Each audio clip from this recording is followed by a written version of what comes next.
नमः ॐ विष्णुपादाय कृष्णप्रेष्ठाय भूतले श्रीमते भक्तिवेदान्तस्वामिन्निधि नामिने नमस्ते सारस्वते देवे गौरवाणी प्रचारिणे निर्विशेषशून्यवादी भाष्यादिदेशतारिणे जय श्रीकृष्ण चैतन्य प्रभु नित्यानन्द श्री अद्वैत गदाधर श्रीवासादि गौरभक्तवृन्द हरे Krishna Krishna Krishna Hare Hare Hare Rama, Rama Rama, Hare Hare. Hare Krishna, thank you everyone for joining. So we'll continue to read from the 10th chapter of 10th canto, Srimad Bhagavatam, reading text number 15.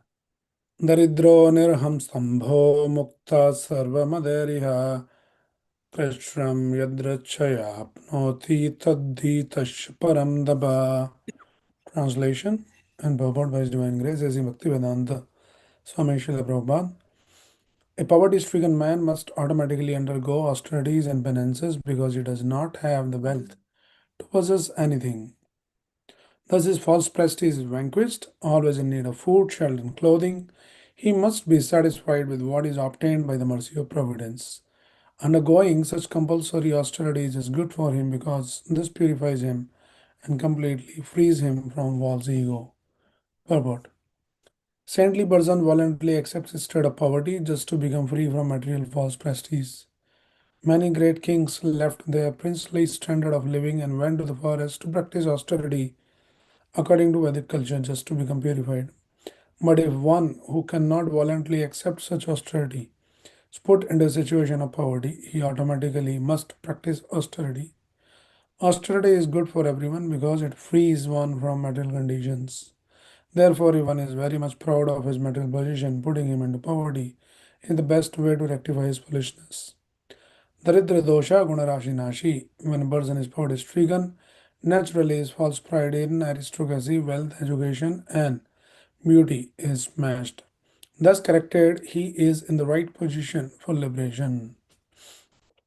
So all this contemplation is going by the Narad Muni by seeing these two sons of Kubera who were blinded, intoxicated by their opulence, thinking the best course would have been, the remedy would be for them to take out all their opulences, put them into the poverty stricken stage, and then they'll come to the senses. So, this is how Narad Muni is contemplating all of this. Always hungry, longing for sufficient food, a poverty stricken man gradually becomes weaker and weaker. Having no extra potency, his senses are automatically pacified. Poverty stricken man, therefore, is unable to perform harmful, envious activities. In other words, such a man automatically gains the result of his austerities and penances adopted voluntarily by saintly persons. According to the opinion of experienced medical practitioners, diabetes is a result of voracious eating, and tuberculosis is a disease of undereating. We should desire neither to be diabetic nor to be tubercular. Yavad artha prayojanam. We should eat frugally, keep the body fit for advancing in Krishna consciousness. As recommended elsewhere in Srimad Bhagavatam, Kamashyanandriya Bhrite Labo Jive Dayavada Jivasya Tattva Jigyasa Nartho Yacheha Karmebi. Srimad Bhagavatam 1 to 10. The real business of human life is to keep oneself fit for advancement in spiritual realization. Human life is not meant for making the senses unnecessarily strong so that one suffers from disease and one increases in an envious fighting spirit. In this age of Kali, however, human civilization is so misled that people are unnecessarily increasing in economic development. And as a result, they are opening more and more slaughterhouses, liquor shops, and brothels. In this way, the whole civilization is being spoiled. Okay, so this is all about everything, whatever we do, eating and all these activities. It should be all done in a regulated fashion. As Krishna also confirms in the Bhagavad Gita, Yukta har viharasa yukta chestasya karmasu. So it is required as much as to maintain. Kamasya indriya priti labo jiveta yavada. So all this indriya priti should not be the goal of life, but jivasya tattva jigyasa, that should be the goal of the life.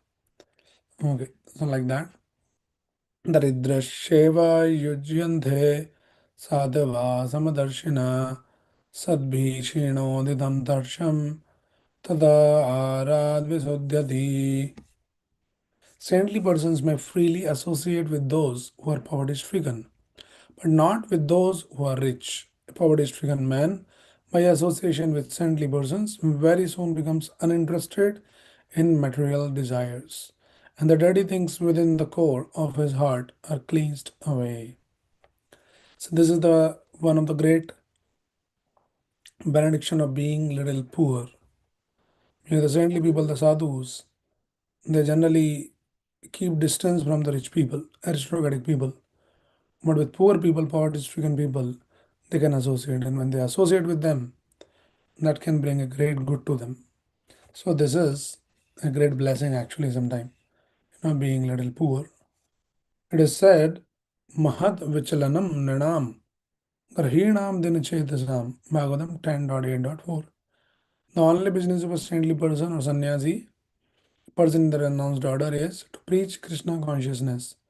Sadhu, saintly persons, wants to preach to both the poor and the rich. But the poor take more advantage of the sadhus, preaching than the rich do. A poor man receives sadhus very quickly, offers them obeisances, and tries to take advantage of their presence. Whereas a rich man keeps a big greyhound dog at his door so that no one can enter his house. He posts a sign saying, "Beware of dog," and avoids the association of saintly persons. Whereas a poor man keeps his door open for them and thus benefits by their association more than a rich man does. Because Narad Muni in his previous life was the poverty-stricken son of a maid servant, he got the association of saintly persons and later became the exalted Narad Muni. This was his actual experience. Therefore, he is now comparing the position of a poor man with that of a rich man. Sadam prasangan mama veera samvido bhavanti hritkarna rasayana kada tajjoshana swabhavarga vartmani shraddharadir bhaktiranukramishadi. Bhagavatam 3:25-25. If one gets the advantage of association with the saintly persons, by their instructions, one becomes more and more purified of material desires. Krishna Bahirmukhaya Bhogavansha Gare Nigadasthamayadare Jhabadiyadare Prema Vivarta. Material life means that one forgets Krishna and that one increases in one's desire for sense gratification. But if one receives the advantage of instructions from saintly persons and forgets the importance of material desires, one is automatically purified. Cheto Darpan Marjanam Bhav Mahadavagni Nirvamanam. Unless the core of a materialistic person's heart is purified, he cannot get rid of the pangs of Bhav Mahadavagni, the blazing fire of material existence. Okay, so one important thing is coming here. So it's not about this being poor or rich. If somebody is rich, he need not to become poor. But here there is an advantage of being poor has been explained that the person is more submissive, more humble, more simple, more welcoming to the saintly people, and he very easily receives and get the benefit of that association of the sadhus. In general, those who are rich and aristocratic people, they don't welcome and they keep distance from the sadhus. In general, otherwise also for other people also, they keep the distance. So the point is now somebody says, okay, no, so if we are rich, then is that something fault? Is a faulty thing being rich? If we are rich, we are rich. So it's not about richness or poverty in itself is great or not so great.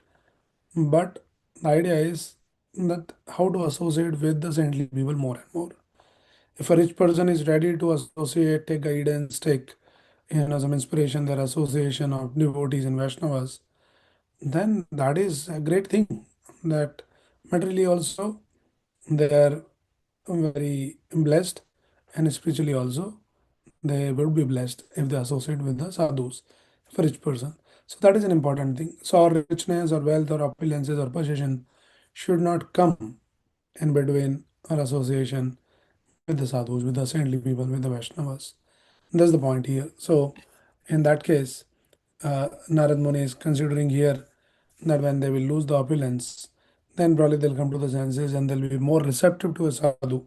Because when Narad Muni came, they were so intoxicated by their opulent situation, and of course they are drunk also. They did not even pay attention to the great sage like Narad Muni. So it was such an unfortunate situation. There's such a great personality is right there, and they're just intoxicated. So sometimes some poor people they remain little conscious of all these things. So this is how Narad Muni is thinking. Sadhunam samachittanam mukunda charanashinam upekshai kim dhanastambhair asadbhir. Saintly persons, sadhus think of Krishna 24 hours a day. They have no other interest. Why should people neglect the association of such exalted spiritual personalities and try to associate with materialists, taking shelter of non devotees, most of whom are proud and rich? Hmm. So, sadhus have no other interest. So, he's saying that why should people neglect the association of such exalted spiritual personalities, try to associate with materialists, non devotees, those who are proud and rich, like that. Sadhu is one who is engaged in devotional service to the Lord without deviation. Bhajate mam ananya bhak. Ananya. Nothing is anya. Anya means nothing else. Only bhajate mam. Always chanting, remembering, serving Krishna. So this quality is given about sadhus. Tatikshava surda sarvadehinam ajata satra bhashanda sadhava sadhu bhushanam. The symptoms of a sadhu are that he is tolerant, merciful, and friendly to all living entities. He has no enemies, he is peaceful, he abides by the scriptures, and all his characteristics are sublime. Bhagavatam 3:25-21. Sadhu is Suhrda Sarvadehinam, friend of everyone. Why then should the rich, instead of associating with sadhus, waste their valuable time in association with other rich men who are averse to spiritual life? But the poor man and the rich man can take advantage of the Krishna consciousness movement, and here it is advised that everyone do so. There is no profit in avoiding the association of the member of the Krishna consciousness movement. Narottam Das Thakur has said, Satsanga chadi, kainu asat satsanga chadi, kainu asate vilas, te karana lagila, ye karma bandhavas. So this karma bandhavas, what is the cause of all this? Karma bandhan, satsanga chadi. When we give up the satsang, asate vilas, and we take the asatsang. So if we give up the association of sadhus, saintly persons, engaged in Krishna consciousness, and associate with persons seeking sense gratification and accumulating wealth for this purpose, our life is spoiled. The word asat refers to an Avaishnava, one who is not a devotee of Krishna, and Sat refers to a Vaishnava, Krishna's devotee. One should always seek the association of Vaishnavas and not spoil one's life by mixing with Avaishnavas. In Bhagavad Gita 7.15, the distinction between Vaishnav and Avaishnav is enunciated. Namam duskratino mooda prapadyante naradama mayaya pardhagyana asuram bhavamashridaha. Anyone who is not surrendered to Krishna is a most sinful person. Duskrati, a rascal, Muda, and the lowest of men. Naradama. Therefore, one should not avoid the Association of Vaishnavas, which is now available all over the world in the form of the Krishna consciousness movement. Okay, so from today's reading, if we want to talk about the essence is this, that one should always aspire, one should be very, very eager to associate with a sadhu, the Vaishnava, or the devotee of Krishna. Right? So it is said here when somebody is poverty stricken, then that person is naturally more receptive, he is more welcoming to the sadhus, and in that sense, it is a great boon, it's a great benediction. Rich people generally miss out that opportunity, and that is a misfortune. So we should be very, very cautious if we get some opulence, we get some richness in our life, but we should be always associating with the sadhus. We should never give up the satsang. sadhu sang. That is the point here. Okay, so this is